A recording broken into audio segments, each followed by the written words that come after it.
अस्सलामुअलैकुम। कैसे हैं आप सब लोग? उम्मीद है सब ठीक ठाक होंगे, मज़े में होंगे। आज मैं आपको कीमा भरे करेले बनाना सिखा रही हूँ, जो मेरी मोस्ट फेवरेट डिश तो है ही, आज से आपकी भी फेवरेट डिश बन जाएगी। क्योंकि मैं आपको इस तरीके से बनाना सिखाऊंगी कि इसमें कड़वाहट ना होने के बराबर होगी और इसका जायका बहुत ही लाजवाब होगा। तो चलें टाइम ज़ाया किए बगैर रेसिपी स्टार्ट करते हैं। रेसिपी स्टार्ट करने से पहले आपसे गुजारिश है कि मेरे चैनल को सब्सक्राइब कर लें और वीडियो को लाइक और शेयर ज़रूर किया करें, क्योंकि इसी से मेरी हौसला अफजाई होती है। तो चलिए अब बिस्मिल्लाहिर्रहमानिर्रहीम पढ़कर रेसिपी स्टार्ट करते हैं। सबसे पहले ये देखिए, मैंने 1 पाव करेले लिए हैं और इसको मैं छीलूँगी नहीं, सिर्फ इनको ऊपर और नीचे से थोड़ा सा डंडी के पास से काट दूँगी। अब इनको बीच में से इस तरीके से काट कर इनके अंदर के बीज वगैरह निकाल दें, यानी इनको खोखला कर दें।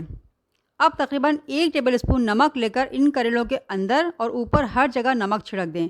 नमक की वजह से ही इनकी कड़वाहट दूर होगी। अब इनको आधा घंटे के लिए रख दें। तकरीबन आधे घंटे बाद आप देखेंगे कि करेलों ने पानी छोड़ दिया है। ये नमक की वजह से हुआ है और इसका मतलब है कि इनकी कड़वाहट 80% निकल चुकी है। अब इनको अच्छी तरह रगड़ रगड़ कर धो लें। इनको आपने बहुत अच्छी तरह धोना है ताकि इसमें नमक बाकी ना रहे। अब इनको एक छलनी में डालकर रख दें। चलें अब करेले कीमा के बाकी अज़ा नोट कर लें।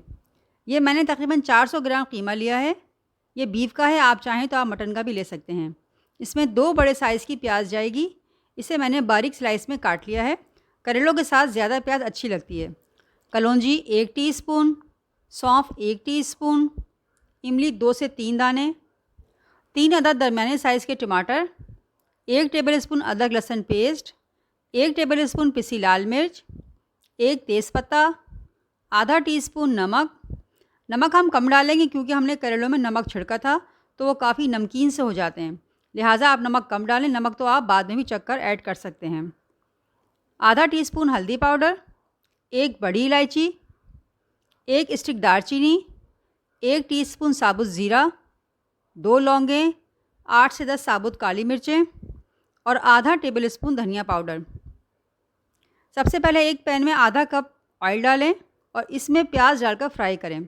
हमें प्याज ब्राउन नहीं करनी, सिर्फ इसका कलर चेंज हो जाए तो चूल्हे की आंच कम कर दें और आधी प्याज को निकाल कर रख लें। अब बाकी प्याज के साथ कलौंजी सौंफ डाल दें। थोड़ी थोड़ी सी रोक लें, यह हम बाद में डालेंगे ताकि अच्छी सी खुशबू आए।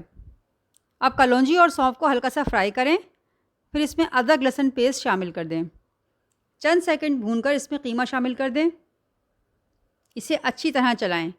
फिर इसमें सारे मसाले और कटे हुए टमाटर शामिल कर दें। अब इसको अच्छी तरह चलाकर इसमें थोड़ा सा पानी शामिल करके ढक कर रख दें ताकि ये गल जाए। जब ये गल जाए और इसका पानी खुश्क हो जाए तो बाकी बची हुई सौंफ, कलौंजी और इमली भी शामिल कर दें और प्याज जो आपने निकाल ली थी अब वो भी शामिल कर दें। इसे 5 मिनट तक हल्की आंच पर पकाएं। फिर एक प्लेट में इतना कीमा निकाल लें जितना कि करेलों में भरा जा सके। अगर कीमे में कोई साबुत गरम मसाला हो तो उसे निकाल लें ताकि वो करेलों में ना आ जाए। अब इस कीमे को करेलों में अच्छी तरह भर दें और कीमा भरने के बाद इसको धागे से बांध दें ताकि कीमा बाहर ना आए। अब 2 तरीक़े होते हैं। एक तो ये कि आप इन कीमा भरे करेलों को थोड़े से तेल में फ्राई करें और कीमे के ऊपर रख दें, या फिर ऐसे ही बस कीमा भर कर धागे से बांध कर बाकी बचे हुए कीमे पर रख दें और थोड़ा पानी डालकर इनको गला लें। मैं आपको दोनों तरीके दिखा रही हूँ। मैंने 2 करेले बग़ैर तले हुए ही कीमे पर रख दिए हैं। अब इनको मैं हल्की आंच पर गला रही हूँ। बाकी करेलों को मैंने थोड़े से तेल में हल्की आंच पर फ्राई कर लिया है। बहुत ज़्यादा फ्राई ना करें, 4 से 5 मिनट काफ़ी हैं।